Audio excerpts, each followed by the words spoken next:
Rádio NSC, a rádio que fica com você.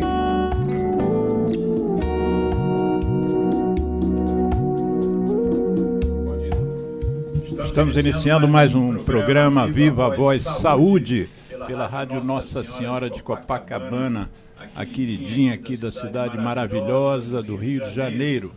Hoje, dia 28 de junho de 2025, nós estamos, como de hábito, iniciando o nosso programa Viva a Voz Saúde, que é uma iniciativa da nossa ONG, o Centro de Apoio ao Tabagista. Nessa semana que está se encerrando hoje, houve um evento super importante, um evento global, internacional, em Dublin, na Irlanda, que foi a Conferência Mundial de Controle do Tabaco, que reuniu quase, 200 países, e provavelmente na semana que vem a gente vai ter uma convidada aqui para conversarmos sobre os ecos desse congresso, né? O congresso internacional foi de 23 a 25 desse mês, e certamente a gente tem muito assunto, vai ter muito assunto para debater e para informar nossos queridos ouvintes sobre as novidades e sobre como é que está o movimento internacional de enfrentamento da dependência química em nicotina. O programa de hoje, até de uma certa maneira, tem um pezinho lá no tabagismo, mas não apenas. Eu estou tendo a felicidade, o prazer de entrevistar uma colega, Flávia Gomes Verocai, que nós vamos agora tratar como Flávia ou Flávia Verocai, que é cardiologista, que tem uma experiência grande em relação à reabilitação cardíaca, não só cardíaca, mas que é fellow, completou o fellow na Universidade de Toronto, no Canadá, e hoje ela é a CEO de uma clínica de nome Heartwell, quer dizer, o coração bem, né, se fosse tradução literal. E então nós vamos conversar sobre um tema super importante que eu considero, que é a longevidade. Como de hábito, a gente pede o convidado para dar o nome do programa que ele vai participar. E nós tínhamos falado em longevidade, eu e ela, quando estávamos planejando o programa, e ela deu um subtítulo chamando de um luxo verdadeiro, né? Um verdadeiro luxo. E depois que ela se apresentar para a gente, para que vocês conheçam melhor a convidada, eu vou querer então que ela inicie o programa considerando por que a longevidade é um luxo, né? Um verdadeiro luxo. Existem outros luxos que não são tão verdadeiros assim. Mas, Flávia Verocai, é um prazer ter você aqui, se dispor a se deslocar num sábado, você que tem uma vida tão atribulada. Eu queria então que você se apresentasse. Eu peço sempre ao convidado para falar um pouco por que escolheu o que faz, né? Da onde veio, não sei se você tem médicos na família, né? Mas por que você escolheu ser cardiologista e trabalhar muito intensamente com reabilitação? Bom, primeiramente eu queria agradecer a oportunidade de estar aqui. Estou muito feliz de estar aqui. Dividir um pouquinho do que eu sei com o pessoal que está assistindo, né? E que vai assistir ainda. E que vai assistir ainda, porque vai ficar gravado. Então, eu me chamo Flávia Verocai. Desde muito pequena eu queria ser médica. Acho que a gente que é médico, a gente não desenvolve isso. A gente já nasce meio que sabendo, né? Eu tinha pai médico, então empurrou, né? Eu não. Lá em casa não é advogado, não tinha médico. Então eu acho que eu sou a primeirona, assim, a fazer medicina. E é muito engraçado que eu tinha uma visão completamente diferente do que eu fui para cardiologia, mas eu queria fazer dermatologia, uma coisa completamente diferente. E aí, com o desenrolar da faculdade, você começa a trabalhar em emergência, em terapia intensiva, em unidade coronariana, e aí mudou completamente o rumo. de uma coisa muito tranquila eu ouvi para uma falar coisa... que o pessoal que está começando, tem muita gente indo para dermato e muita gente indo para imagem, né? Tomografistas, ressonâncias, ultrassom, é um negócio que tem atraído muitas pessoas. Mas, em geral, quem gosta mesmo de paciente, escolhe uma especialidade que tenha mais ligação prolongada com os pacientes, né? E só lá fazer um exame e ir embora. Então, assim, acho que a gente tem que gostar de pessoas, né? Acho que é um dom isso, não é todo mundo que tem esse dom e nem todo mundo que desenvolve direitinho, né? Acho que as pessoas, a gente tem que ter, além da empatia, porque você, às vezes, a maioria das vezes você, principalmente na cardiologia, você atende pacientes que estão muito fragilizados, que às vezes estão sob risco de vida, então você tem que trazer um pouquinho, dar um pouquinho de colo para eles. O coração é né? um dos órgãos nobres, né, do nosso corpo. Né? E aí você começou a fazer plantão e tal e foi para cardiologia. Eu lembro, eu era nova na época, né? Não era como hoje. A gente entrava em estágio porque alguém conhece e aí começa... Isso. Aí já começa botando a mão na massa, né? E aí eu comecei a rodar eletro da emergência toda. E aí eu comecei a estudar mais a parte de cardio e gostei. Você sabe que eu ia ser... Meu pai, como eu disse, era médico e a especialidade dele era cardiologia. E eu ia ser cardiologista. Desde criancinha eu já sabia que ia ser cardiologista. Quer dizer, eu achava que ia ser. E aí, no terceiro ano de medicina, eu queria ver doente. Que na Unirio, você não tem... Você não faz os 2 primeiros anos de faculdade no hospital. Você faz no Hahnemanniano, ali na Frei Caneca, que não tem paciente ali. Só na anatomia, né? Só anatômico. E aí eu queria ver doente, ele pediu um cardiologista amigo meu para me acolher lá quando eu acabasse o meu período de faculdade, lá acabava as aulas 4 horas da tarde, eu ia para o Andaraí, iria para o Andaraí. Só que nessa hora ele não estava mais. E quem se dispôs a me acolher foi um pneumologista, Felipe Benício dos Santos. Imagino que ele esteja vivo ainda, espero que esteja. E aí eu acabei virando pneumo para a frustração do meu pai, que depois de anos que ele foi preparando já a minha investimento. cama. Pelo menos um investimento emocional, né? E aí eu pedi desculpa a ele, mas me apaixonei pela especialidade. Mas e a reabilitação? Como é que entrou na tua vida? Então... Que nem todo cardiologista lida com isso, né? A grande maioria não, né? O que a gente faz aqui no Brasil ainda está muito engatinhando, é uma coisa muito embrionária, quando a gente compara com Europa, Estados Unidos, Canadá, onde eu tive, né?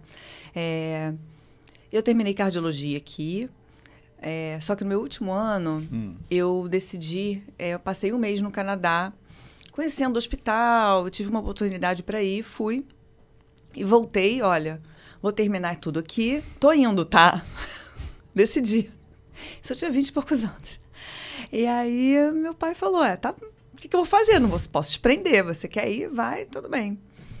Aí fui para Toronto General Hospital, né, na Universidade de Toronto, e aí comecei a fazer um fellow em insuficiência cardíaca, porque aqui no Brasil, no ambulatório, eu comecei a fazer a insuficiência cardíaca, cardiomipatia, que é aquela doença que tem a falência do músculo cardíaco, ou então uma doença do músculo, que o músculo fica ou grosso ou fino, né, em dizer.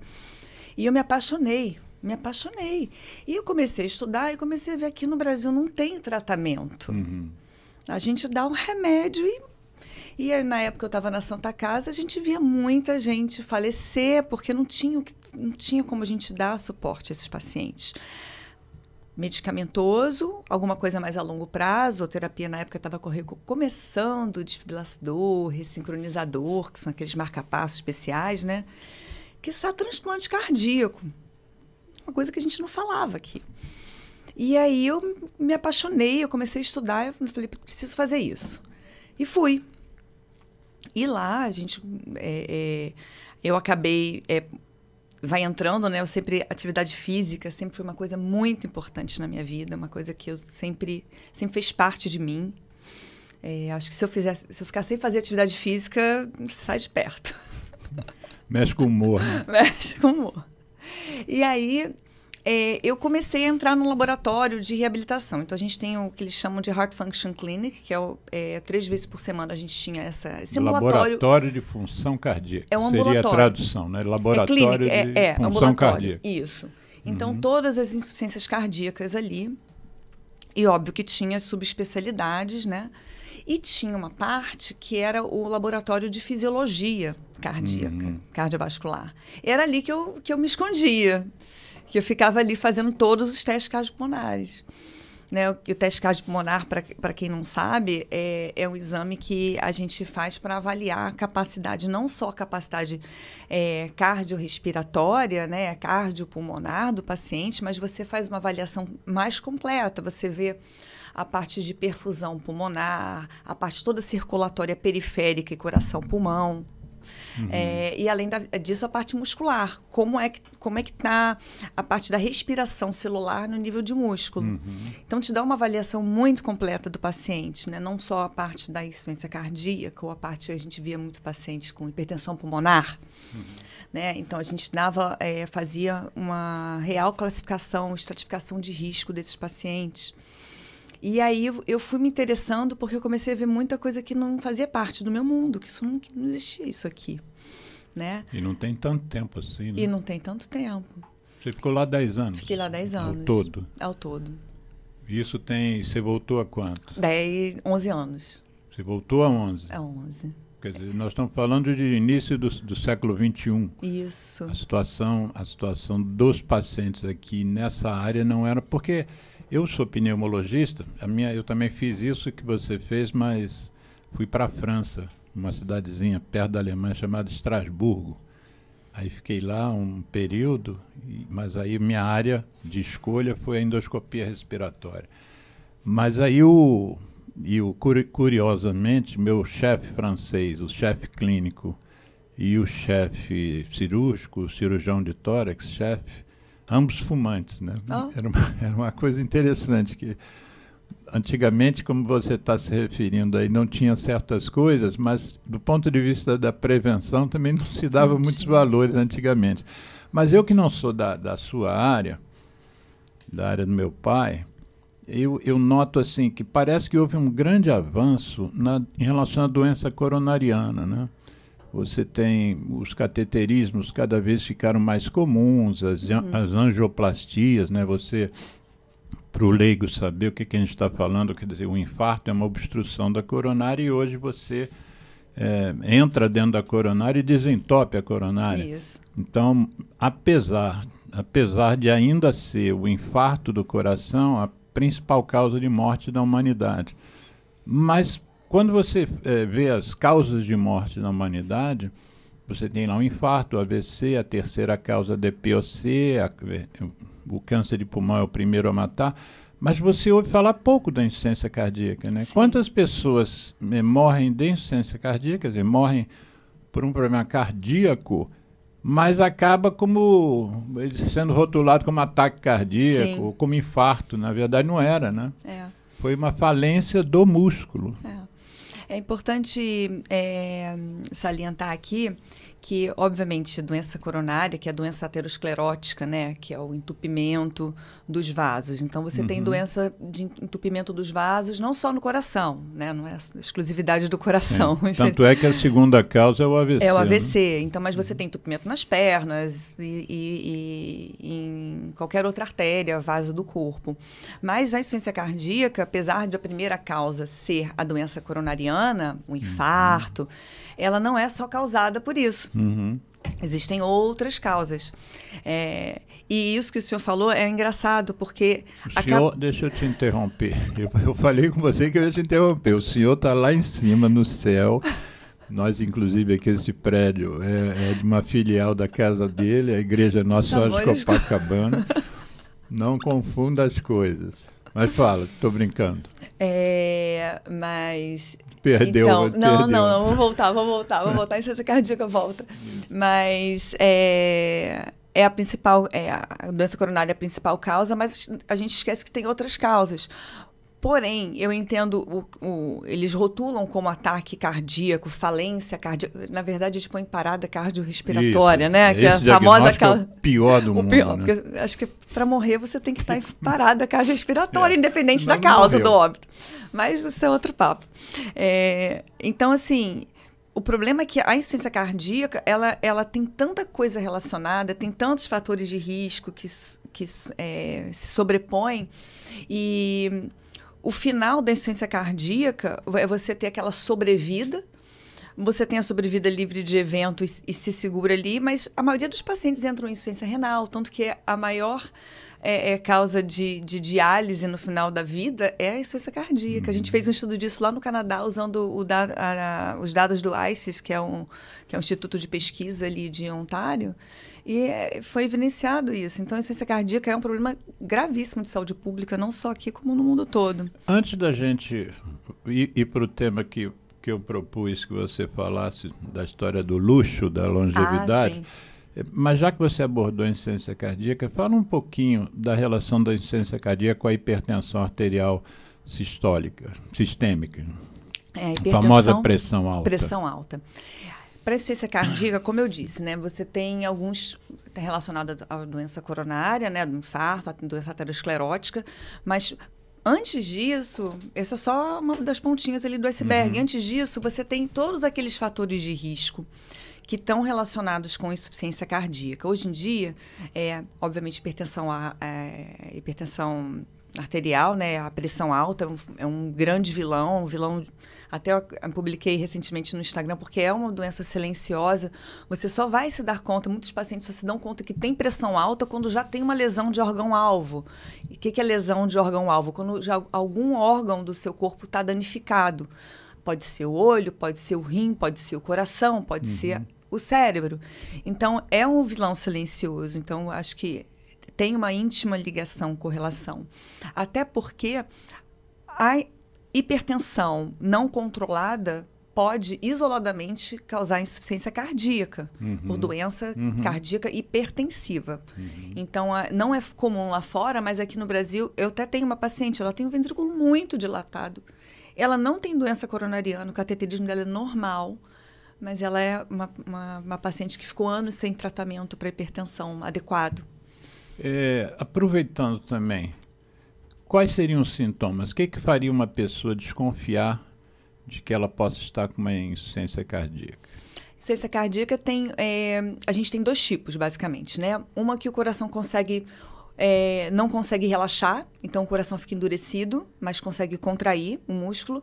E a outra, que é a mais antiga, é a mais conhecida do pessoal, que é quando o coração dilata, o músculo fica muito fino, mais dilatado, e o coração não consegue contrair de forma adequada para suprir as necessidades básicas do corpo. Porque o vaso não deixa o sangue passar e ele não consegue. O coração fica muito dilatado.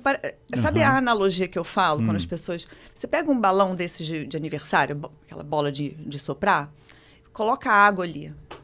O coração fica mais ou menos daquele jeito. Então você tenta... Por mais que você aperte, o sangue não sai dali de uma forma adequada. Então, o coração faz muito esforço para conseguir enviar pouco sangue, pouca quantidade de sangue para o corpo. Basicamente isso. E esse esforço, porque às vezes a gente fala, faz musculação, é bom para o idoso. Quer dizer, esse esforço não torna o coração, o músculo cardíaco mais forte, ao contrário, por exemplo, do nosso bíceps, né? Quando a gente fica levantando ferro. Né? É porque, assim, é um mecanismo de defesa, né? Que é aquela lei de Frank-Starling, você consegue, até um certo ponto, o músculo mais espesso consegue suprir.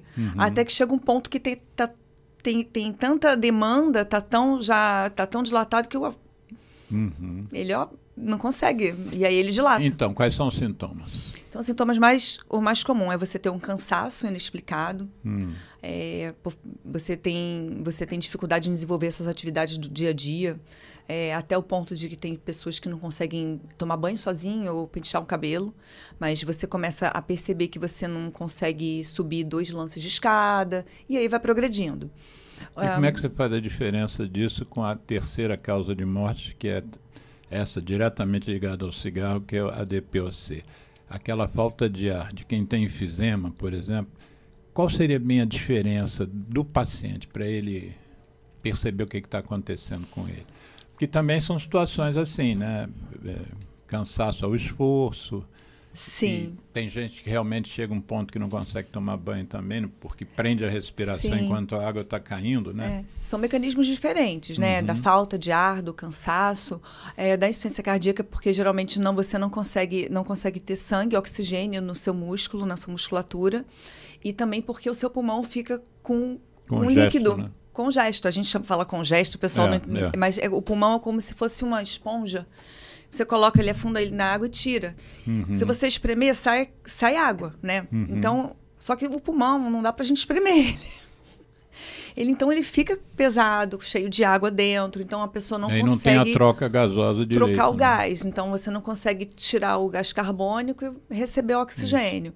Então, esse é um tipo de falta de ar, que é diferente da falta de ar do DPOC, que por outros mecanismos você também não consegue fazer a troca de forma adequada, mas é porque você tem aumento das pressões pulmonares, você tem diminuição do parênquima, né, ou do tecido pulmonar. Os alvéolos explodem, né? Os alvéolos não existem, então você não tem lugar para fazer a troca.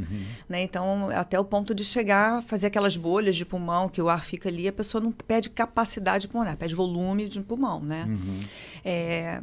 Obviamente, a gente faz a diferenciação com o exame físico, né, com a história, conversa. Tem que sentar e conversar, por isso que a gente tem que gostar de pessoa, tem que sentar e conversar, ouvir o paciente, examinar.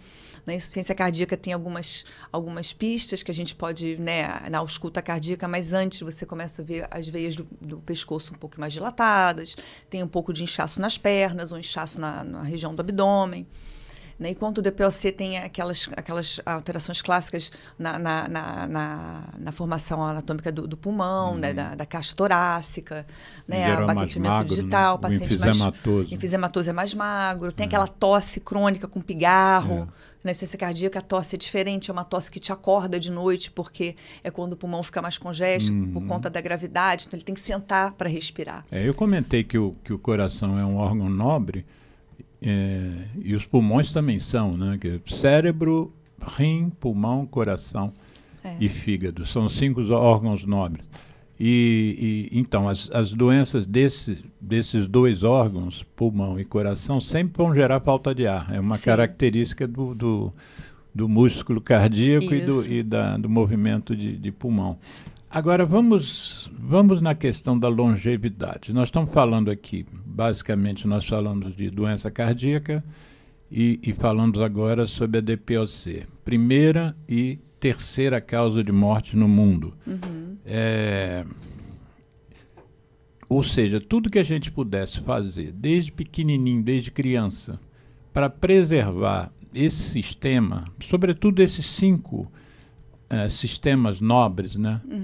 Desde criancinha, se a gente pudesse mudar a vida das pessoas ao nascer já ter um outro tipo de educação, né, diferente da minha geração, sobretudo, mas eu não sei se a sua geração está pior do que a minha, porque na minha geração havia uns conceitos ainda de saúde, né, que eram assim, minha mãe só deixava eu tomar refrigerante no domingo. A gente tinha que comer comida de verdade, né, que as nutricionistas chamam. Inclusive no sábado à noite, não tinha essa história de lanche, né? E, enfim, isso nós vamos chegar lá mais para frente. Mas se a gente só cuidasse de reduzir o impacto das doenças sobre esses 2 sistemas, coração e pulmão, a gente já viveria mais tempo, não é isso? Agora, o nosso programa aqui não é específico sobre essas 2 situações, apesar de você ser cardio ou ser pneumo. O que você quis dizer com o título Longevidade, um luxo verdadeiro? Antes de responder... Daqui é livre, eu só vou tocar num assunto, porque a gente falou da falta de ar, né, do coração e do pulmão. São 2 faltas de ar, 2 cansaços diferentes. E voltando ali no teste cardiopulmonar, que é o teste da máscara, do esforço, é o exame imprescindível para fazer esse diagnóstico diferencial. Né? A gente começou a falar que é a anamnese, né, a história clínica, o exame físico, mas esse exame diferencia e sabe dizer se essa falta de ar é do coração, é do pulmão, é circulatória. Ou dos 2, às vezes. Ou é dos 2, ou é porque falta músculo. né? Hoje está na moda falar sarcopenia, né? Então, estamos falando de sarcopenia. Diz o que é sarcopenia. Sarcopenia é a diminuição absoluta de massa magra, de massa livre de gordura. Na verdade, a massa magra é diferente, né? A massa magra entra osso junto, né? Então, a massa livre de gordura, que é a massa muscular. Então, hoje a gente... virou uma epidemia, né? Porque acho que a gente começou a medir isso, né? Antes a gente não media isso, então a gente não tinha essa noção. E o quanto isso é ruim para a longevidade. E agora eu vou entrando porque é um luxo. Porque, evolutivamente, se você não precisa ir muito longe, passa no século XIX, a expectativa de vida era 50 anos no Brasil. Agora a gente está, o quê? 76? Mas mesmo assim ainda é mais baixo que o resto do mundo. Com tendência de aumento. Com tendência de aumento. E aí, século XIX para o século XX, a medicina deu um pulo com medicamento, com técnicas cirúrgicas, não cirúrgicas. A gente não tinha antibiótico, passou a ter antibiótico, vacina. Então, foi uma revolução tão grande que as pessoas passaram realmente a viver mais. E agora a gente sabe, antes você morria muito mais fácil de um infarto do que agora. Agora você faz angioplastia, coloca um stent, transplanta um coração, transplanta de pulmão. Então, assim, a nossa realidade é outra. Então, as pessoas tiveram essa oportunidade, porém, a cabeça das pessoas e a cultura não evoluiu junto. Porque os hábitos não melhoraram. Então, você chega aos 70 anos de idade, a maioria das pessoas, com uma condição física que não é a ideal, porque você está longevo, mas você não tem uma qualidade de vida. Óbvio que a gente tem um viés de estar num ambiente, né, onde a gente mora, onde a gente vive, é diferente do pessoal que mora numa comunidade, às vezes nem em comunidade, mas numa cidade do interior, que você tem uma pessoa que tem 70 anos, é considerada um velhinho, antigamente falava velhinho, velhinho, que não produz, que não tem capacidade de resolver as coisas na rua sozinho, que é o mínimo. Então, o luxo da longevidade é você chegar aos seus 70, 80, 90, 100, 120, independente, com uma qualidade de vida e muitas vezes produtivo. Porque a gente vê a idade para aposentadoria 65. 65 é um novo 40, não é? Então, não falo muito, não reforço isso não, porque senão eles vão querer senão vou querer para 75 o tempo de aposentadoria. Mas assim, as pessoas, não é porque, o que eu quis dizer, Claro. Chegou aos 65, tem que parar tudo. Parou, tchau, você está rotulado como não produtivo. Mas com esse aumento da longevidade, e eu lembro nos anos... Não vou falar quantos. Mas antigamente, a pirâmide, né, populacional era uma pirâmide. Hoje em dia, aqui no Brasil, tá tomando a forma de um retângulo, né, onde a população idosa está aumentando. O bairro que a gente está aqui, que o estúdio da rádio está instalado, é o bairro que tem um dos que tem mais idosos no Brasil, né? Copacabana. Agora, você imagina, tanto idoso não poder ter qualidade de vida. E, assim, são coisas básicas. Fazer sozinho. Hoje em dia ninguém mais vai ao banco, mas vamos ali ao mercado, comprar alguma coisa, ir ao médico, ir fazer o exame sozinho, cozinhar. E a praia. Caminhar. Carioca.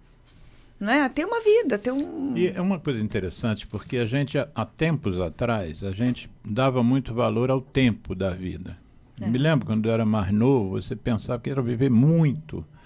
E hoje você já percebe que mantém-se o desejo de viver-se muito, mas há essa ressalva, né? Eu quero ver muito e bem, né? Estando em boas condições de vida, porque senão, às vezes, esse viver muito é prolongar, às vezes, por exemplo, sofrimentos. Sim. Né? Você vive mais 20 anos do que viveria, mas uma cadeira de roda, por exemplo, se você fez um derrame cerebral.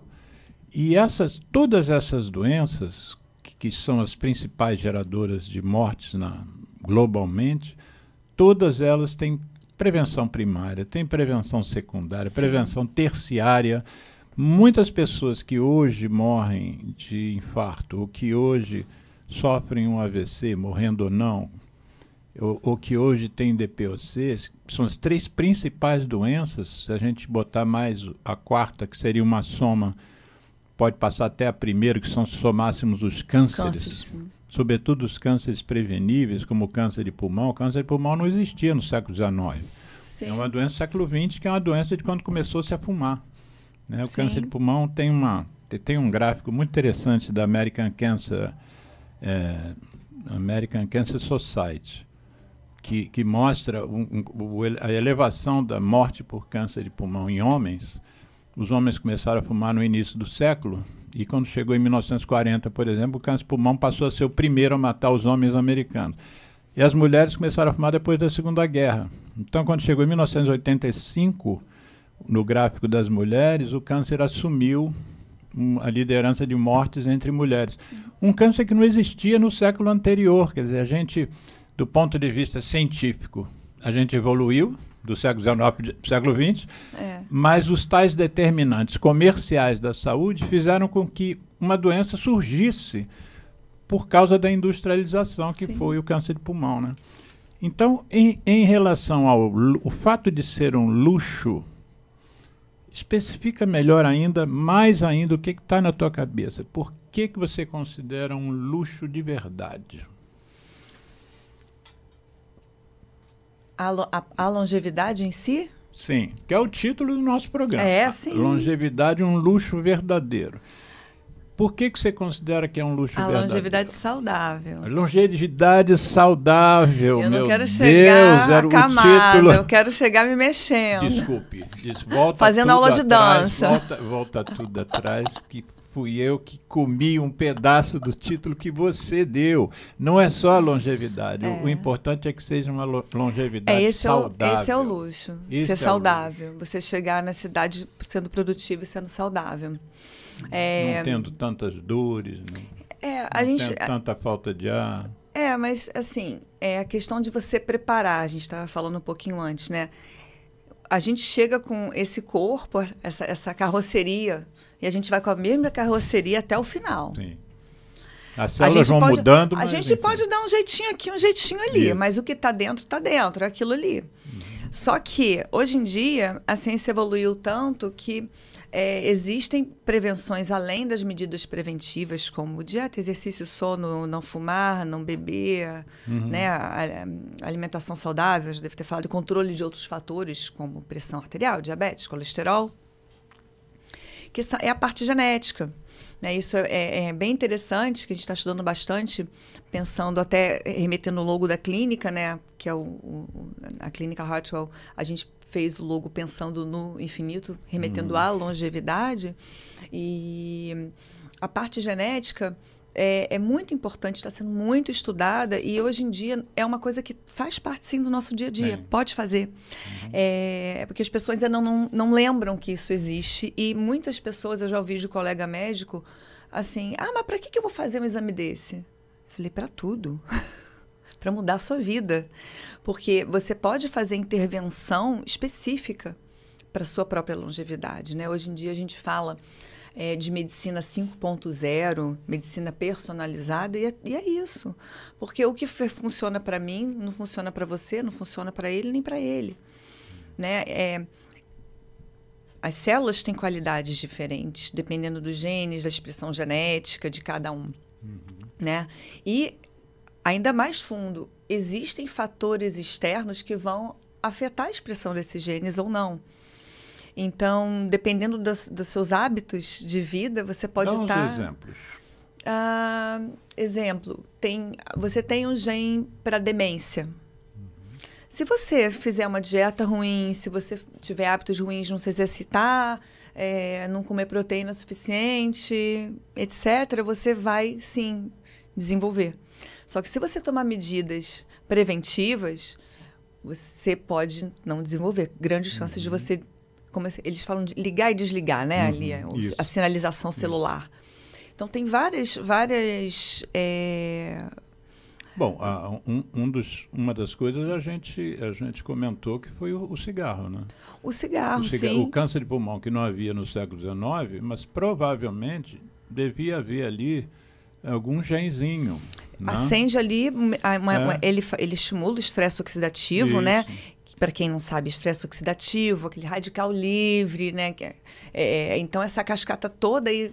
A gente vai chegar também num outro termo da moda, que é inflamação crônica. Uhum. Então, isso tudo, além da doença aterosclerótica, você tem aumento dos cânceres, né? E nada mais nada menos o câncer de pulmão é um exemplo disso. Belo no sentido de exemplificar impactante. muito bem. É. E outra coisa que que é uma epidemia agora é a obesidade, que é uma outra nuance dessa inflamação crônica, da parte da indústria pegar pesado, porque são alimentos aditivos, né? A pessoa é a mesma coisa que um cigarro, basicamente. É uma droga. É comida e estimulam vias neurais profundas ali para é muito engraçado. Você é gordo porque você quer. Não é. É uma coisa muito mais profunda. Eu adoro esse exemplo. É a pontinha do iceberg, porque por trás de um paciente que chega muitas vezes para a gente obeso com a parte psicológica afetada, sem esperança, e é difícil. Você não emagreceu porque você basicamente tem que tomar vergonha na cara. Não é isso. E não para de fumar porque não quer. Não para de fumar porque não quer. É uma doença, é uma adição. E vem acompanhado de muitas comemorativas. Hoje em dia, vamos comemorar, vamos sentar para comer, para beber. Aí quem fuma, bebe, quer fumar, aí tá no bar, não sei o quê. Uma coisa puxa a outra, então é hábito, envolve bastante... Eu tava estudando agora, existe um fórum das doenças crônicas não transmissíveis, que, aliás, é bom a gente até comentar sobre isso. Antigamente, o que matava mesmo a humanidade eram as doenças infecciosas, que se transmitiam de uma pessoa para outra, enfim. Sim. Por exemplo, a tuberculose é responsável pela morte de metade da Europa, né? E hoje morre ainda muita gente, né? Morre em torno de 10 milhões e meio de pessoas por ano, mas, sobretudo, nos países de médio e baixo desenvolvimento. Nos países de alta renda, hoje a tuberculose tem um impacto muito menor, né? E como a tuberculose, outras doenças infecciosas dizimaram Sim. a humanidade. E hoje o que tá adoecendo e matando as pessoas são as chamadas doenças crônicas não transmissíveis. Então, não transmissíveis é só para diferenciar das infecto-contagiosas. Sim, né? Elas acarretam 70% a 80% das causas de morte no mundo. O último estudo que eu li estava em 72%. O que é muita coisa, né? Nós temos mais ou menos 54 milhões de mortes por ano no mundo. 72% disso não são doenças infecciosas. E muitas delas são doenças evitáveis ou evitáveis completamente ou evitáveis nas tais prevenções secundárias e terciárias. Um exemplo de uma prevenção primária você acabou de dar. Se a gente conseguisse não ser obeso, o risco de você ter diabetes tipo 2 seria muito menor do que você sendo obeso. E a obesidade, às vezes, ela é prevenível por educação, por enfrentamento da indústria. Né? Porque multifatorial, né? Você estava comentando, o que eu estava estudando, então, recentemente, é que tem um fórum das doenças crônicas influenciando na ONU, e uma das coisas que se pede é que você tente barrar a atuação dos determinantes comerciais. Por exemplo, a indústria do tabaco, a indústria dos alimentos ultraprocessados e por aí afora. Eles têm lobby. Inclusive, é uma das questões que esse fórum está discutindo, é diminuir o poder dos lobistas dessas indústrias, desse sistema. Né? Quais são, ao seu ver, que seriam os principais fatores para a gente conseguir ser mais longevo? que você assim elencaria, não só da sua área de prevenção de doença cardíaca, mas no geral, pelo que você estuda? Tem em torno de 5 pilares essenciais. 5. A gente pode se estender mais um pouquinho, mas número 1 é atividade física. É o melhor remédio para qualquer idade e é de graça. Só que Pode as pessoas ser não de graça. Se você vai andar na praia, já está sendo de graça, já é atividade física. Não precisa vai ter subir uma escada, roupa especial, uma academia cheirosa. E o pessoal vai, gasta o dinheiro, vou começar a academia. Aí compra 10, não sei o quê, tênis de 1.000 e tantos reais. Isso. Não precisa de nada disso. Né? Mas é principal, em qualquer idade. Atividade física. Uhum. Alimentação. Né? A alimentação que a gente fala e que tem evidência científica é a dieta mediterrânea. Né? Mas não é chegar e comer um monte de massa e peixe e achar que está tudo certo. O que é a dieta mediterrânea? A dieta mediterrânea... Tem tanta dieta que as pessoas devem ficar malucas.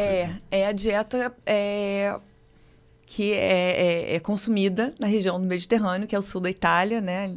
Sul da Itália e Grécia, onde tem 2 cidades ali das zonas azuis, né? Aquelas zonas azuis. Chega mais de 100 anos. Que são os pessoais longevos, são algumas populações em determinadas áreas do mundo que as pessoas chegam e é justamente por conta Vou dessa... aproveitar a sua deixa. Quem tiver acesso à Netflix, coloque lá Zonas Azuis. É uma série de 4 episódios muito interessantes. Então... obviamente, eles têm todos esses hábitos, né? Tem um fator genético também, mas é uma alimentação rica em vegetais, em frutas, em grãos. Então, as gorduras boas, o azeite, pobre em proteína animal, né? Um peixe rico em ômega 3, né? E rico em fibra. Então, é uma dieta que protege não só a parte cardiovascular, mas protege contra alguns tipos de câncer. Sim. Né? E eles é uma população que eles caminham, eles fazem tudo a pé, né? Então eles já têm atividade física também a favor deles. Outro fator para longevidade... Já falamos de atividade física e alimentação. Alimentação. Boa, né? Alimentação boa, né? Porque comer comida processada não ajuda. A parte do sono é uma parte que as pessoas atualmente está começando, né, a contar, né, como um essencial, né, alguma coisa essencial para a sua vida, mas o sono é muito importante porque durante o sono você vai ter estímulos àqueles genes que a gente está conversando, o que vai ligar, o que vai desligar, como é que você vai estar assimilando o que você consumiu durante o dia e preparar o seu corpo para o próximo dia. Então, você vai ter recuperação de músculo, das células, né? A gente fala da inflamação crônica que leva ao estresse oxidativo, autofagia, naquelas células zumbis. Então, assim, durante o sono tem que ser reparador. Não reparador só para o seu cérebro, mas para o seu corpo. Aquilo que eu falei, pegando você exatamente nesse ponto que você está trazendo, aquilo que eu falei que eu estava estudando, eu mandei para um colega nosso que é especialista em sono. Aí mandei assim no sentido de, ó, como é que a sua luta está sendo encampada. Um grupo de cientistas encaminharam para esse fórum de doenças crônicas para que se adicionassem 3 coisas no enfrentamento das doenças crônicas. 3 coisas que ainda não estão. E a primeira dessas 3 coisas é que, sim, eu vou ler o que está escrito. Tá. Distúrbios do sono como um dos principais fatores de risco para condições crônicas não transmissíveis mais prevalentes. Ou seja, o que você está trazendo aqui, sim, né? É um reconhecimento do papel do sono como um fator se ele não for um bom sono, um fator dessas 72% de mortes por doença crônica. Aumenta muito o risco cardiovascular, fato. Aumenta o risco para obesidade, que aumenta o risco cardiovascular. Sim. Então, é uma rede, está tudo conectado. E quem não dorme direito não vai fazer atividade física, está cansado. Não vai fazer. Quarta causa. Atividade física, alimento, Vamos sono. pensar. Vê se lembra. Você falou em 5 pilares. É. Se não vier agora, vem depois, a gente toca depois. Ah, Não se prende, não. o que eu acho importante é a parte da... o Ikigai, né? Viver com propósito. Ah, sensacional. Eu acho que... E aí a gente volta de novo na Zona Azul. Isso. Porque são pessoas que têm uma relação de comunidade, um senso de comunidade. E é o que eu falo, você chegar a 75 anos, estar encostado, quando você tem vitalidade para fazer, então você começa a perder o propósito da sua vida. Sim. Você começa a se sentir um inútil. Então é importante você ter um propósito de vida. Mesmo, não está trabalhando, mas eu vou levar meu neto não sei aonde, eu tenho alguma coisa para fazer, eu tenho Isso. o que fazer, eu tenho uma perspectiva, por isso que também é importante nunca parar. Né? Eu sempre falo, vai fazer um curso, vai aprender uma língua, vai fazer vai estimular as suas sinapses aqui para poder... para você não envelhecer, você começa a envelhecer do cérebro se for deixar assim. Né? A gente fez um programa aqui que depois, quando a gente reeditar o programa, eu vou colocar nesse momento que eu estou falando o link para essa referência. A gente fez um programa aqui com um colega oncologista, que lida muito com... Ele lida com câncer. E boa parte dos pacientes vão embora, né? Então, pois bem, ele está se especializando, se dedicando ao estudo da felicidade. E aí nós fizemos um programa aqui, cujo título do programa foi ele que deu, como sempre, é Felicidade baseado em evidências científicas. Então, eu tomei conhecimento disso durante o programa. Eu não sabia que isso estava tão evoluído, esse estudo. Tem gente se debruçando seriamente para estudar a felicidade. E, no frigir dos ovos, ele disse que 2 coisas seriam fundamentais que você conseguisse para ir na direção da felicidade. Uma delas é o que você acabou de dizer aqui, que é a gratidão, o propósito. Eu já me antecipei, já falei também, a gratidão. Seriam as 2 coisas. E o propósito, em geral, tira você de você e bota você numa questão que não é o seu ego só. Eu acho que a comunidade, né? Você... Exatamente. Foi um detalhe dessa série que nós volto a recomendar, das Zonas Azuis, que isso ficava bem evidente, que boa parte do que não tinha aquele, entre aspas, velho que ficava no fundo da casa. O velho fazia parte da casa, tomava decisões, dava palpite e aconselhava. O velho também, em alguma dessas zonas, o idoso é respeitado, né? Aqui o sujeito, você fica o idoso, eu vejo no metrô, o sujeito está sentado no lugar do idoso, ele dorme. É um sonífero, né? Eu acho que o sujeito tem 18 anos, mas dorme no metrô porque tem um idoso na frente dele. Mas fala, eu te cortei. Não, agora me então vamos fazer o seguinte, pensa no fio da meada, que o Geraldo já fez sinal de que a gente tem que fazer rádio, a gente tem que dar um intervalo. E daqui a pouco a gente volta, ele vai escolher uma música aí que a nossa ONG usa sobre cigarro e depois a gente volta, tá bom? Tá bom, tá bom. Tá ótimo. ZY1 201, Associação Comunitária Nossa Senhora de Copacabana, 98,7 FM, a onda que chega ao seu coração. Rua Hilário de Gouveia, número 36, 9º andar, Copacabana, Rio de Janeiro.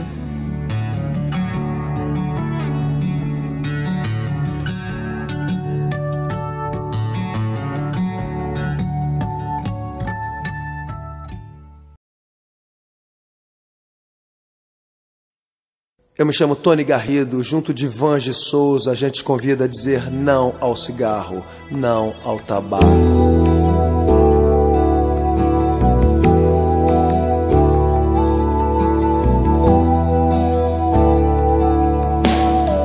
Em meio ao caos da fumaça, de tantos carros e chaminés, somado ao ar já pesado, cigarros, charutos e narguilés.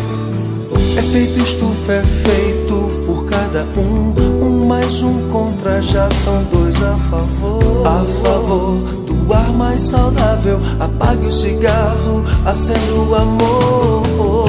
Eu trago a música, soa bem ao meu e ao seu ouvido. Eu trago a música, é o que temos sempre oferecido. Eu trago a música, respiramos melhor o planeta e nós. Eu trago a música, mundo sem tabaco, levante a sua voz.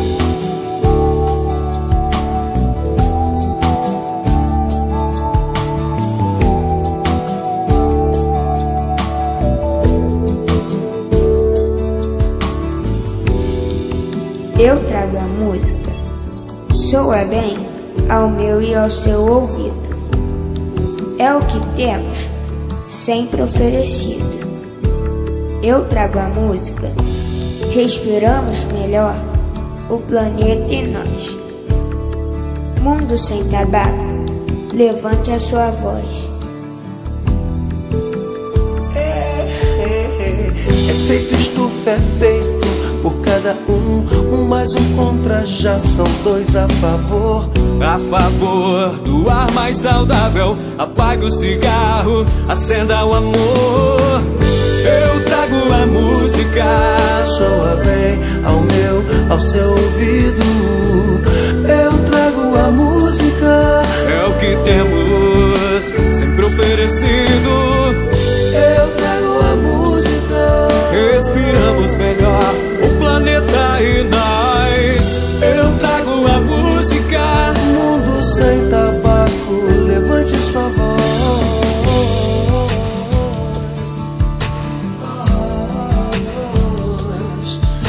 Levante a sua voz,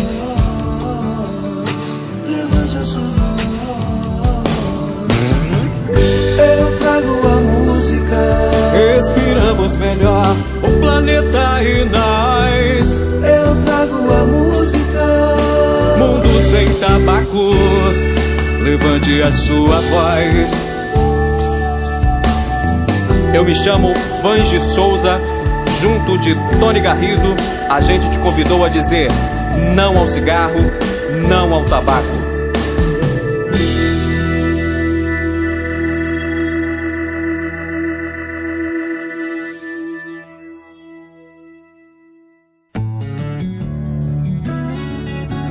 ZY1 201, Associação Comunitária Nossa Senhora de Copacabana, 98,7 FM, a onda que chega ao seu coração.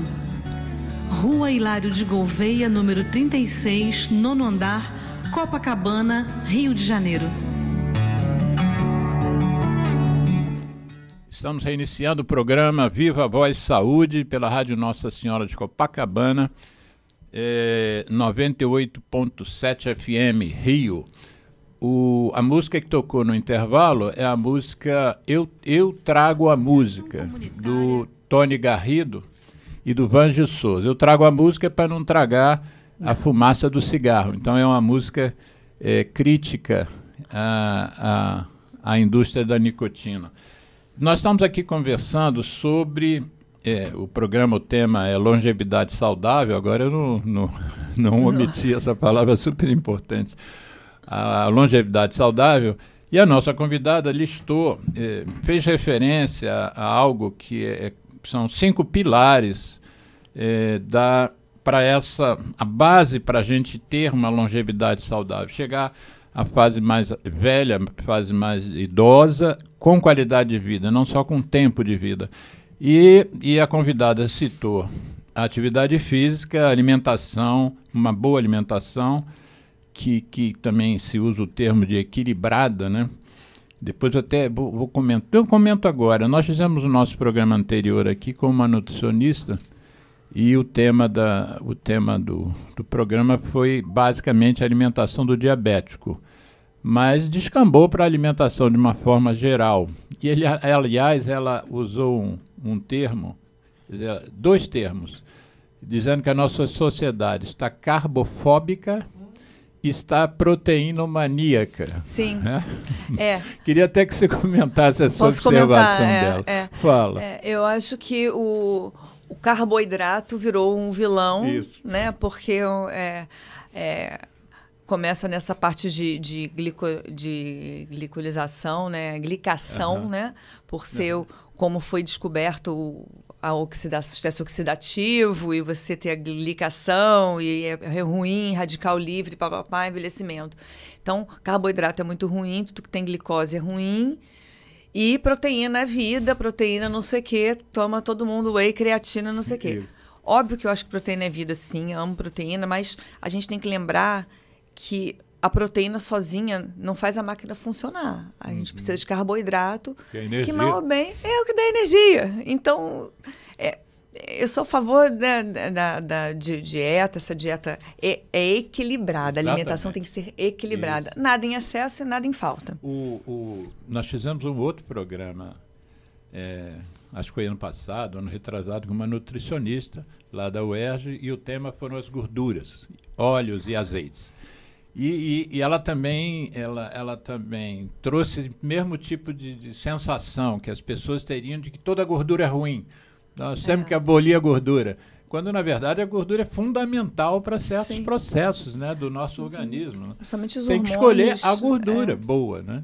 A parte de parte neuronal, a parte hormonal, hormônios sexuais. Isso, tudo precisa de gordura. Tudo precisa de gordura. Mas aí nós estamos voltando aqui aos 5 pilares. Faltou atividade física, alimentação equilibrada, sono de qualidade, que você fez a referência, e na edição nós vamos colocar o link do programa sobre sono. O nosso colega que esteve aqui é o Gleidson Guimarães, e escreveu um livro chamado Super Sono. O Gleidson é pneumologista também.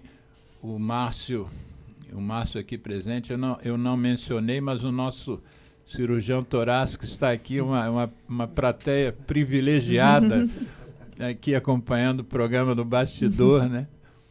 E o Márcio Gomes, né? O Márcio Gomes é cirurgião torácico, e eu tenho uma dívida de gratidão com ele, que ele foi um dos cirurgiões que participou lá da cirurgia da minha filha, de uma endometriose lá profunda, enfim, uma cirurgia de 11 horas, e o Márcio, que foi trazido por você aqui pro auditório. O programa já tem auditório, hein? Tem o querubim aqui da produção da Hartwell. Daqui a pouco a gente começa a cobrar a entrada. O produtor aqui da Hartwell está aqui também acompanhando o programa. Então, nós falamos sobre a qualidade do sono, alimento e atividade física. Mencionamos as questões das Ilhas Azuis e das conexões sociais, dos convívios familiares e tal. E também mencionamos o 5º pilar, que seria a pessoa ter uma espiritualidade desenvolvida, seja lá o que isso queira dizer, e um propósito de vida. Mas dentro dessa questão das conexões sociais, a gente não mencionou, que faz parte, vamos dizer, desse 4º pilar, ou 5º, a questão do estresse. Como é que o estresse atrapalha a longevidade ou tira a qualidade da vida de alguém que chegou a ficar mais velho? O estresse, ele afeta diretamente aquele eixo hipotálamo, hipofisário, né? E tem relação íntima com o aumento de cortisol, inflamação crônica. Você ainda tem um plus do estresse, que você, estressado, você não dorme bem, você não consegue desenvolver as outras atividades preventivas para sua longevidade. Então, estressado, você não vai se alimentar bem. Tem muita gente que está estressado, vai ter certo tipo de compulsão, uma compulsão alimentar, né? Ou bebida, ou tabaco, né? Tá diretamente relacionado. A gente viu isso muito claramente na pandemia. As pessoas extrapolaram muito, então os vícios apareceram, e as pessoas começaram a pagar por isso. E isso foi muito rápido, foi no período de um ano e meio, né? As crianças sofreram muito. As crianças muito. Falta de tudo. Foi como se fosse... Pega todo mundo, coloca numa caixinha ali, todo mundo vira ratinho de laboratório, e vamos ver o que acontece. Realmente, não é bom. Posso perguntar uma coisa? Fala, Geraldo. Me vem aqui. Estresse e ansiedade, eles têm alguma ligação entre eles? Sim, a ansiedade é um tipo de sintoma do estresse, né? Você está estressado com alguma coisa, você fica mais ansioso. E é isso que leva, não é minha especialidade, longe de mim, mas como a gente trabalha com essa parte de bem-estar e tudo, a gente tem essa visão mais holística do paciente.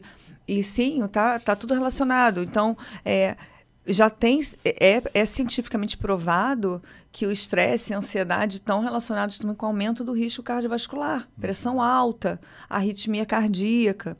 Então, a gente estava falando aqui no intervalo que existem técnicas de meditação, técnicas de respiração. Eu até ensinei uma, eu gravei um vídeo no meu podcast, depois eu coloco aqui o link. Depois você me manda o link, na edição eu boto Sim, porque é uma coisa rápida, que é uma técnica de respiração para redução da ansiedade. Porque muitas vezes você tem uma fobia social. Dá para você fazer a técnica aqui? Dá. Então vamos. Não é difícil. Vamos. E ela é validada pela Sociedade Americana de Cardiologia. Tá. E dá super certo. Respiração 4, 7, 8. Você inspira por 4 segundos, prende por 7 e expira por 8 segundos devagarzinho. Aí eu geralmente recomendo. Tá nervoso, para não perder o réu primário, vai ali no cantinho e faz umas 3, 4, 5 vezes, que dá uma... Qual é a melhorada. explicação científica para isso? Estímulo de parasimpático. Você dá uma aliviada no seu simpático, então dá uma reequilibrada. Tem não só essa é uma coisa mais rápida para você aumentar o tônus parasimpático, né? Mas existem estudos com a variabilidade da frequência cardíaca, né? Então tem algumas técnicas que você usa, tem alguns aparelhinhos que você usa, mas isso eu não uso porque eu não sei o quanto está validado, tá? Mas existem artigos o 4, publicados. 7, 8 não tem dúvida. Pode usar. Não faz mal. Eu vou só fazer uma observação em relação ao Geraldo, a pergunta do Geraldo sobre o estresse. É também importante, do mesmo jeito que a gente diz que a glicose às vezes sem controle pode levar à falência do rim, pode levar a problemas cardíacos, né, no diabetes sem tratamento.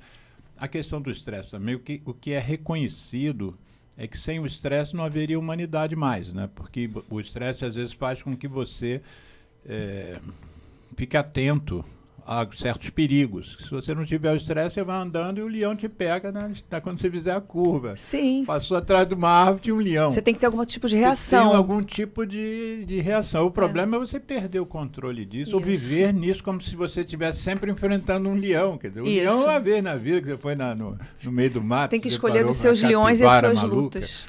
Escolher as suas lutas e os seus leões. Exatamente. Não é tudo, não pode ser leão, né?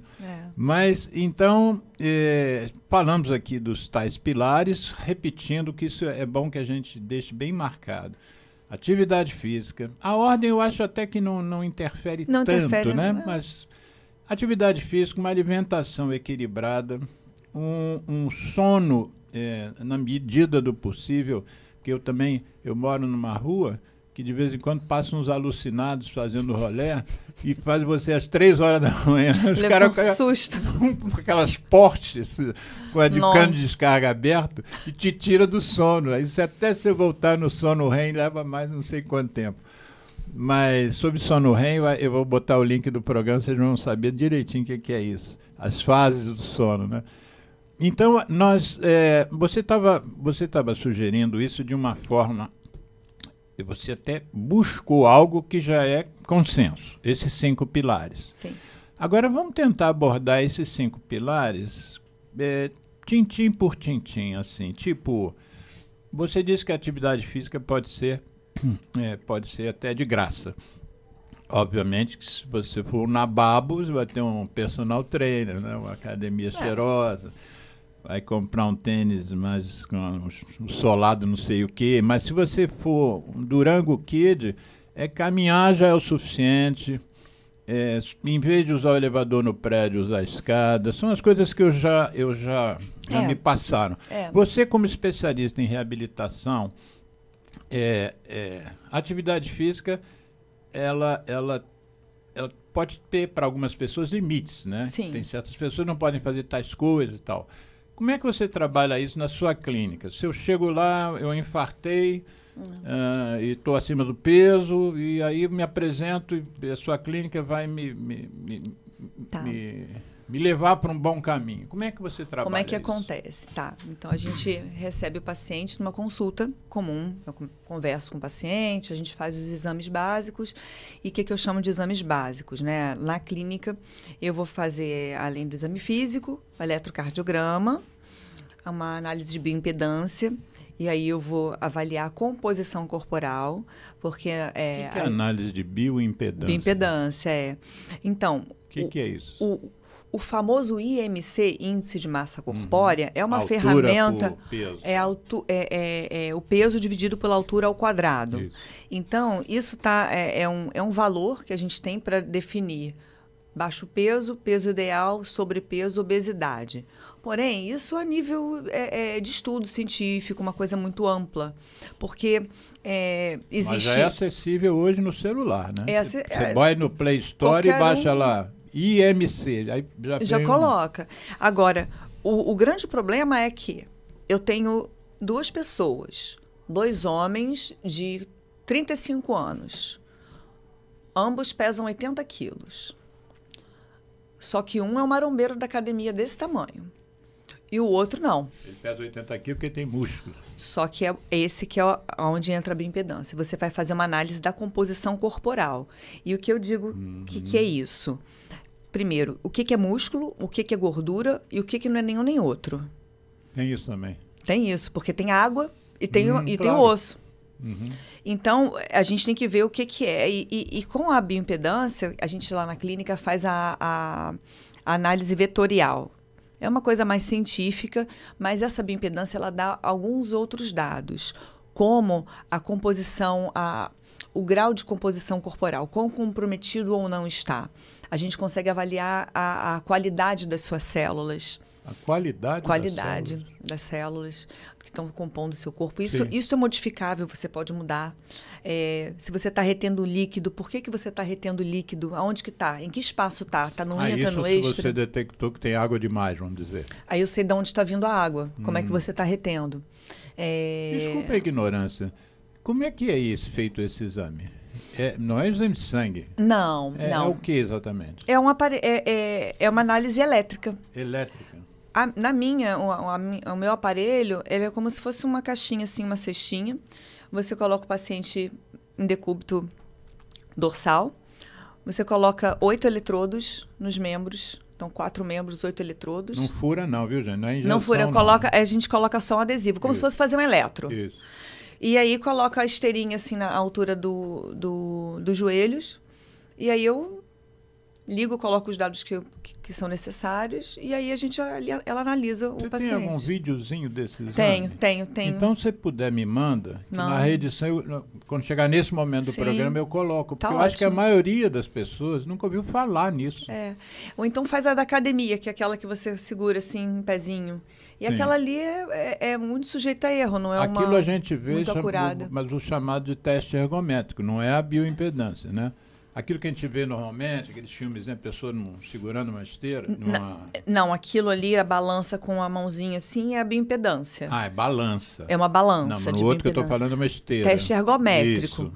Então, lá na clínica, a segunda parte é fazer o cardiopulmonar. Aí entra o teste ergométrico. Que é o famoso teste que o pessoal fala do VO2. Que, na verdade, não é só o teste do VO2, mas é porque ele ficou muito famoso com os atletas fazendo.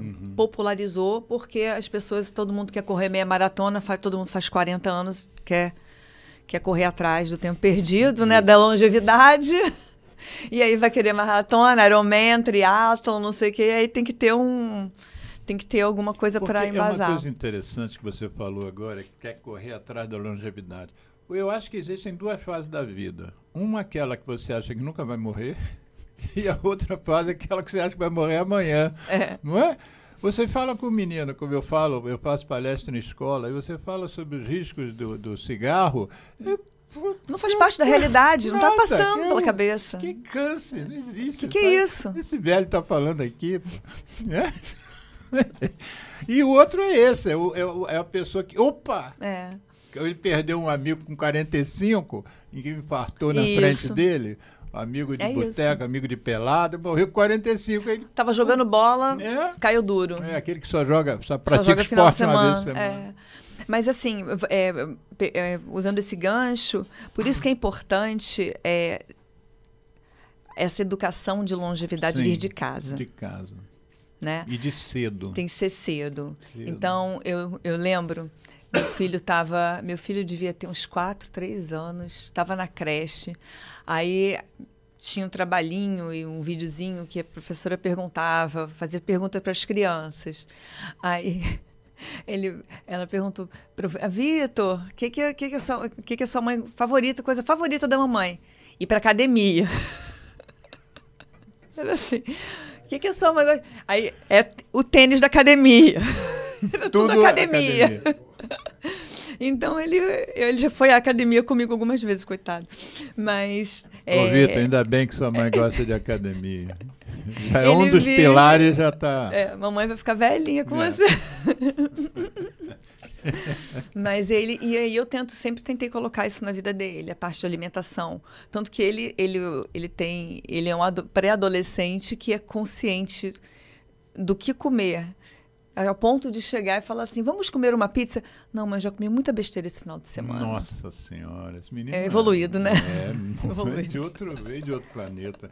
Você sabe que eu estava pensando nisso? Que eu me penitencio também, porque a gente sempre quer ver os filhos felizes, né? E você tem um momento assim que você vê o seu filho mais feliz que na hora que você dá um doce.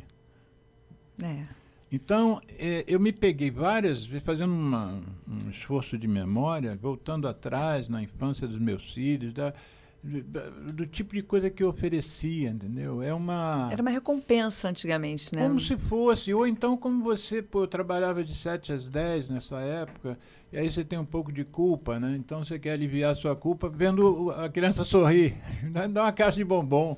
Não há quem não sorria ao receber uma caixa de bombom, a não ser alguém que esteja em tratamento, né? Um diabético, vai ficar com ódio de você, ficar aquela tentação que você vai botar na frente dele. Mas eu estava vendo que aí volto para aquela questão dos determinantes sociais da saúde e para os lobistas, enfim. Eu faço uma pesquisa há alguns anos sobre pontos de venda de cigarro. E os pontos de venda de cigarro estão cada vez, pelo menos no Brasil, que é um país muito avançado nesse controle, no controle do tabagismo, cada vez você tem menos pontos de venda. Eu fiz uma pesquisa na rua principal de movimento da onde eu moro, ali na Dias Ferreira, e eu fui em todos os bares. Deu 40 bares e restaurantes. Só 4 vendiam cigarro nessa pesquisa, que deve ter 2 anos. E desses 4, 2 já não vendem mais. Quer dizer, só 2 bares e restaurantes vendem cigarro. E por outro lado, as bancas de jornal e de revistas quase não vendem mais jornal. E elas viraram pontos de venda para vender açúcar, álcool e tabaco. Álcool eu não sabia que vendia em banca, não. Tem geladeiras lá que são todas de cerveja e de ice. Aqueles que tem uns nomes que eu não vou citar aqui, mas eu não sei que é ice, que é de vodka. Sim. E a informação que me passaram, de inside information, é que a energia elétrica dessas... algumas têm inclusive ar-condicionado, mas a energia elétrica dessas geladeiras é pago pelas empresas. Então, eles têm ali um lucro extraordinário, então eles praticamente não precisam mais vender jornal. Aí você entra numa banca dessas, e eu fiz uma pesquisa, a gente tem mais de 75 mil bancas. É um mercado assim, são como se fossem lojas de... Como é que chama aquela? Conveniência, que tem a cada esquina. Tem quarteirões, tem um numa esquina e outro na outra. E aí você de cara... Eu até sugiro que quem estiver nos ouvindo aqui faça essa observação. Você de cara, você já vê uma bancada de doces na altura das crianças. Eu não entro em banca, então quando eu passo na esquina da minha casa, a parte de fora tem revista, mas é coisa de Isso, cigarro. De cigarro, é cigarro E- picado que vem assim, charuto. Cigarro, aqueles outras coisas Aparelhinho daqueles de outros narguilé. cigarros. E aí você entra, tem a pessoa aqui, se dá de cara com doce, bala. É isso que você vê. E olha para a geladeira. Bebida adocicada, refrigerante e álcool. É incrível. Não tem nada de saudável numa Não banca. tem saída, E são né? 75. Bota aí, Geraldo. Quantas bancas de jornais e revistas tem no Brasil? Faz essa pesquisa aí. No Brasil. Porque eu falei 75 mil, eu estou em dúvida se é no estado do Rio ou se é no Brasil. Agora, Fala. tem uma coisa, a gente estava falando dessa proximidade. Tem numa quadra tem não sei quantos locais que vendem ultraprocessados e doce, açúcar puro, né? Sim. E aí a gente fala, quando a gente faz trabalho voluntário e atende pessoas em comunidade, né? Eu queria saber de você, Então, porque eu liguei para você sábado passado, você falou, estou aqui na Rocinha. Isso. Eu fiquei curioso, o que ela está fazendo na Rocinha? Então, a gente trabalha, faz um trabalho voluntário muito bonito lá, que é pela Centro Espírita Rita de Cássia, então é a Casa Maria de Nazaré, ali na Rocinha. A Rita de Cássia é no Leblon, né? É no Leblon, ali na Almirante Guilhem. Isso. Então, a gente Eu tenho atende... uma amiga que é de lá. Então, a gente atende lá a cada 15 dias. Sábado, a gente vai cedinho, 7 horas da manhã, e sai de lá meio-dia e pouco. Mas vocês fazem o quê? Exatamente? Ambulatório. Ambulatório. São vários médicos? São vários médicos. Olha. Tem pediatra, tem eu Isso de a minha cardio, amiga tem... Kátia Nery era o nome dela, não sei se você conhece. Ela nunca comentou que fazia... Às vezes pelo sobrenome eu não... Não, mas ela nunca comentou que vocês faziam essa atividade médica. Tem ambulatório lá. A gente aceita doações também. Que tipo Se de você quiser doações? conhecer, vai ser um prazer. Eu quero conhecer um a Haswell também. Tá bom. Esse aí já E estava feito já. Quero conhecer esse episódio, esse programa, esse projeto lá. É muito bonito. Quem não é do Rio de Janeiro, a esforço. Rocinha é a nossa maior comunidade. Né? E sabe o que eu descobri frequentando ali? É o maior foco endêmico de tuberculose no Rio. O Rio, o estado do Rio é mais ou menos, o Brasil é mais ou menos 38 casos, 36 casos por 100 mil. Casos de tuberculose por 100 mil habitantes. A Rocinha tem mais de 300 por 100 mil. É quase 10 vezes a prevalência de tuberculose lá. Eu brinquei outro dia, meu PPD agora vai reagir, porque meu PPD não reage, meu PPD vem reator. Você conheceu lá uma gente, Rita Smith? Pelo sobrenome, assim, eu não vou... Mas a gente conhece várias pessoas, mas a gente vai combinar. Visitar. É sábado de 15 em 15. No local, qual é? A gente tem uma amiga que leva a gente, então tem algumas pessoas sobem de carro, Mas é num local específico, mas sempre? É a casa. A casa é do Centro Espírita. Tá? Você deu um nome, não é o Santa Rita? É Maria de Nazaré. Maria de Nazaré. É Maria de Nazaré, não é, Márcia? Centro Espírita Maria de Márcia Nazaré. também vai lá? Vai. Olha, Márcia, que legal. E minha aí... mãe era espírita. É? Médium, inclusive. Então, a gente... Eu tinha uma vergonha da minha mãe. Ai, tadinho. Porque eu levava uns amigos para jogar totó, né, jogar botão, e ela falava da vida dos meus amigos, que não sei o quê, porque é sua avó. E aí eu falei, mãe, pelo amor de Deus, eu quero ver aqui, você mete essa, não mete essa. Daqui a pouco o meu amigo falava assim, eu posso ir lá falar com sua mãe? Porque ela falou uns negócios que ninguém sabe, só eu que sei. Olha. Porque às vezes ela chamava o menino para... Ó. Eu não acredito. Eu quero falar com sua mãe, enfim. Isso é outra... Me ajudando. Isso aqui é um instituto que é uma casa católica, a comunidade Bom Pastor, mas eu sou teósofo, né? Eu acredito em todos os avatares, todos os iniciados, vamos dizer, e Cristo é um dos maiores deles. Né? Eu sou fã número 1 de Jesus Cristo. Mas vamos lá, longevidade saudável é possível. Como é que você acha, o que você tem feito assim, como ativista aí no caso, para a gente tentar mudar essa situação? Eu me dedico muito à questão do tabaco, né? Uma luta que ano que vem vai completar 50 anos. Parabéns. Eu comecei a estudar tabaco em 1976, por um gaúcho, um professor gaúcho fantástico, Mário Rigato. Aliás, a esposa acabou de lançar um livro com as memórias dele e dedicou lá um capítulo a mim, porque eu falo muito nele e tal. E, quer dizer, não dedicou um capítulo, mas ela faz uma referência. Helena Pitombeira, o nome dela, lá de Fortaleza, médica também. Mas você tem alguma coisa assim que você, fora da sua profissão, como ativista, que você tem batalhado? Se não tem, eu vou sugerir a você que entre na minha luta contra o tabaco, porque é o que mais infarta, né? É o que mais gera mortes. Eu queria ter você como cardiologista. Vai ser um prazer, até porque a gente está falando do tabaco e dos anos 80, 90, e como era culturalmente diferente, e eu lembro, eu devia ter uns 7, 8 anos, ia comprar cigarro para minha mãe, né? No boteco. Isso é considerado um dos principais iniciadores, né? Os pais não se tocarem, que é um risco. Na época, a criança... Hoje ainda se faz isso. Mas hoje não pode? Hoje não pode. Não deve, não deveria. Não pode oficialmente. Não deveria, mas eu vejo naquela época que as coisas eram feitas de... Tanto que a nossa geração é a geração do McDonald's, a geração de tudo pode. De tudo pode. Tanto que, voltando só porém, a gente está tendo... Tem aumento da incidência de câncer de cólon. Sim.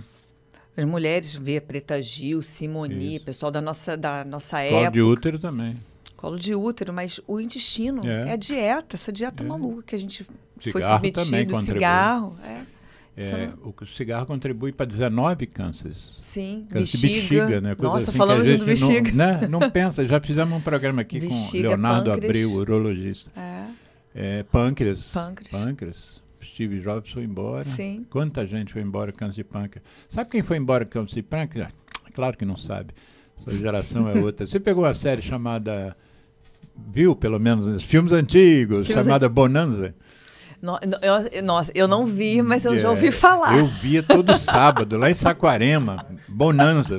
Eram 3 irmãos. E o irmão mais novo era chamado de Little Joe. E o Little Joe fumava e morreu de câncer de pâncreas. Enfim, mas nós estamos falando sobre o propósito. Eu estou te convidando para ter mais um propósito na sua vida. Vai ser um prazer, já conte comigo. Ver a questão dos efeitos do tabaco sobre a sua área de atuação, entendeu? Ver, por exemplo, quem está lá na reabilitação, qual é o percentual de ex-fumantes? Né? Eu tenho bastante dado, assim, vai ser até interessante, porque...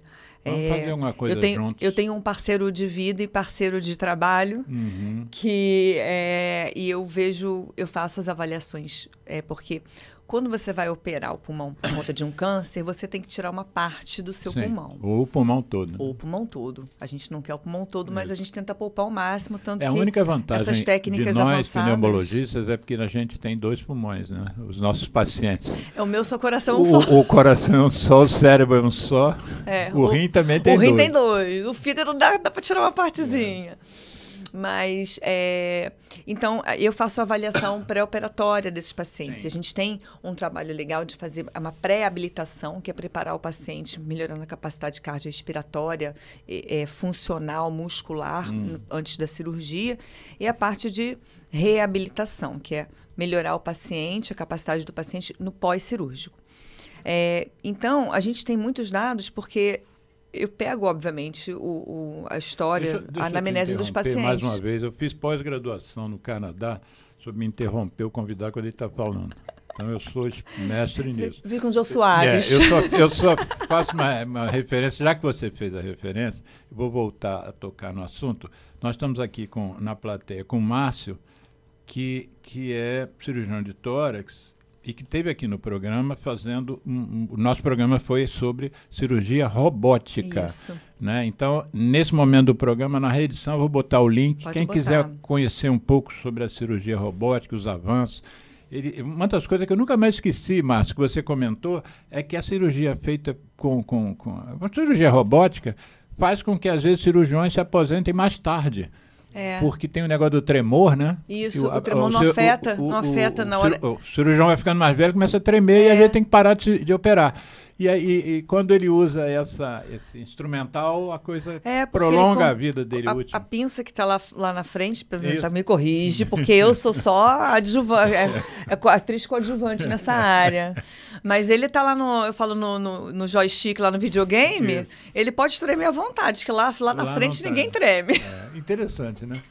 Mas então você estava dizendo que tinha preparado, não sei se foi artigo que você escreveu, alguma coisa que você fez, um trabalho que você estava fazendo referência. Não, é porque assim, a gente tem a gente tem muitos dados de muitos pacientes, porque obviamente a gente fundei a clínica agora, né, esse ano, mas eu já faço esse exame, obviamente tem muito tempo, então eu tenho dados de anos de exame, então a gente definitivamente pode olhar esses números e pode fazer a avaliação prospectiva, com certeza.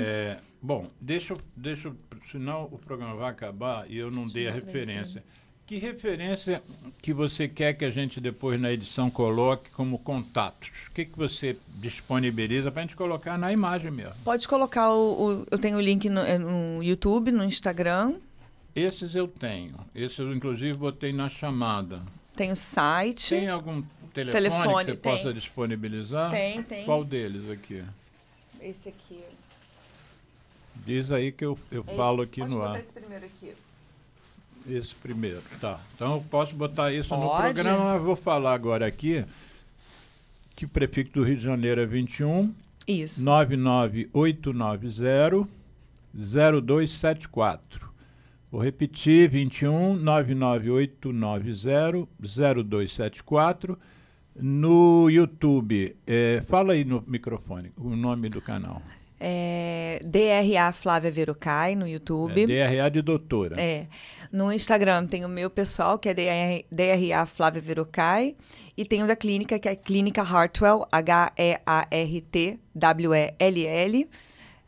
Hartwell em inglês é coração bem, né? Hartwell. E temos um podcast no Spotify, que é o Verocast. Verocast. É um trocadilho com o meu nome. Eu vi esse Verocast, mas só que eu não fiz essa relação. Eu pensei mais em Vero de verdade, né? Mas aí é o podcast da verdade, mas é o podcast da Verocai. Esse nome é italiano ou português? É italiano. Italiano, né? De Cortina d'Ampezzo. Cortina d'Ampezzo. E eu aproveito para te dar o presentinho aqui, uma lembrança. Vê se está aparecendo. Você que está olhando a câmera aí, tá bem posicionado isso? Tá. E esse símbolo que está aqui é o símbolo do infinito, né? Isso. É um 8 deitado, não é isso? É isso. Qual é a ideia do infinito? Longevidade. Já virou infinito. Não é só mais velho, não. Vamos viver... A meta é 120. Vou começar a usar essa caneca aqui. Por favor. Ao invés de tomar nesse copo que o Geraldo arruma pra gente, vou usar esse copo aqui para aquela câmera ali, o Geraldo. Bota lá. Hartwell e a nossa aqui, o nosso brinde. Tem uma camiseta que eu acho que... Opa! É XGGLL? É feita sob medida, espero que... Olha, que legal. Tem atrás, mesmo, olha aí, gente. Produção. Vai andar pela Dias Ferreira. Eu e o Capitão Milagre. É isso. Mas olha, pela primeira vez eu ganho a camisa que viu? Primeira vez. Legal.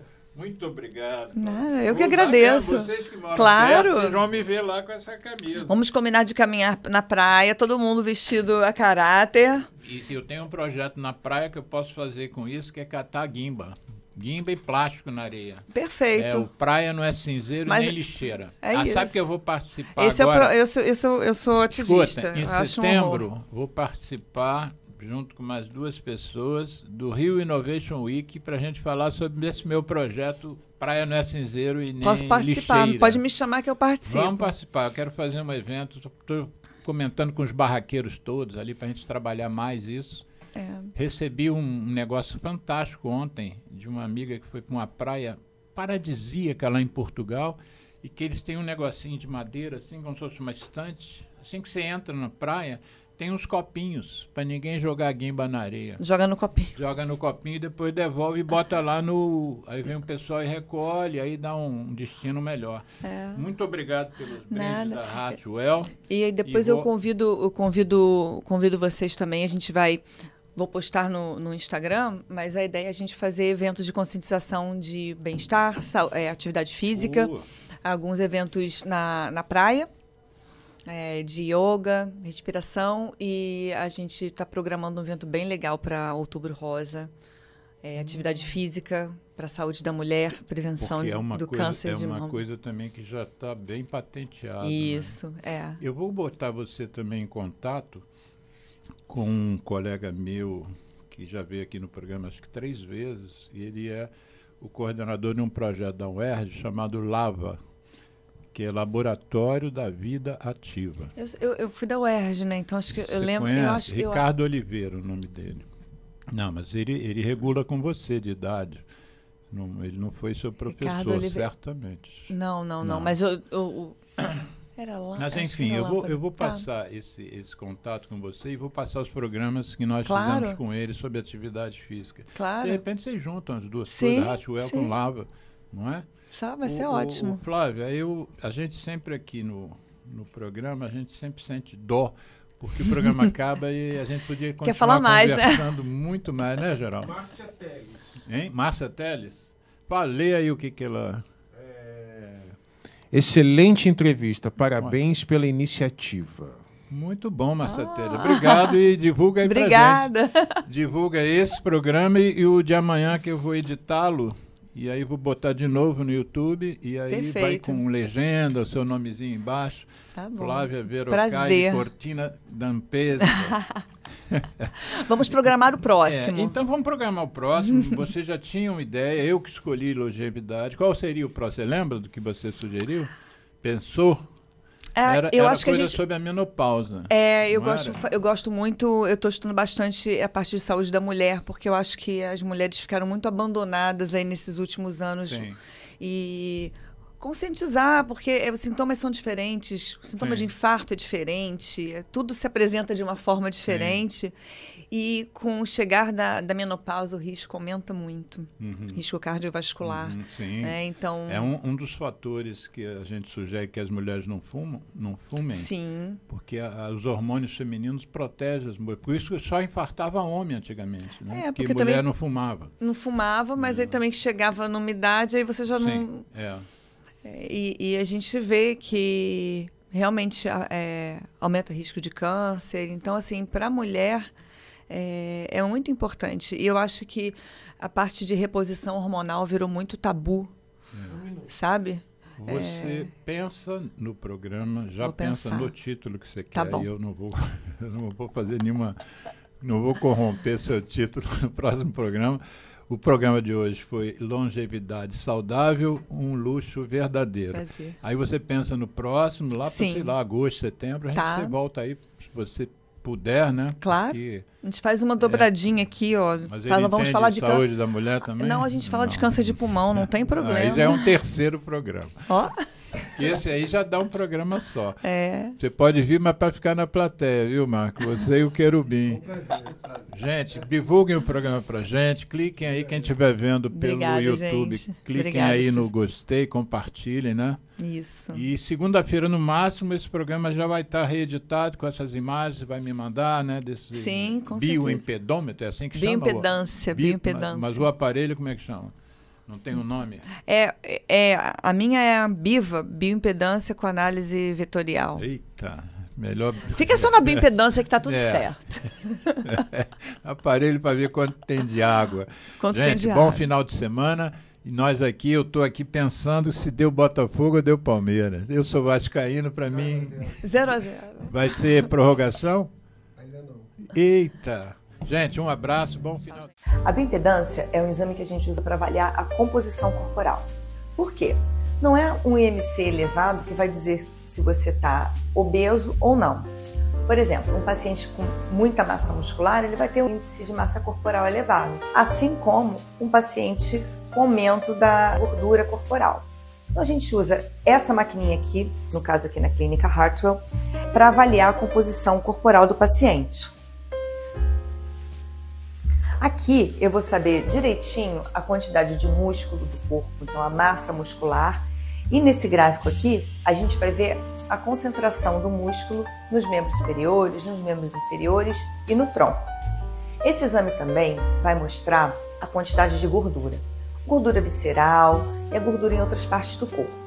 Com isso, eu vou saber se o paciente tem uma obesidade sarcopênica, se é uma obesidade com pouca massa muscular, uma obesidade com a massa muscular preservada, ou então se ele vai estar mais próximo à magreza, com ou sem massa muscular preservada. Além disso tudo, esse exame vai mostrar a quantidade de água corporal total, além da água extracelular e intracelular. Isso é muito importante para você diferenciar a parte de edema, de retenção de líquido.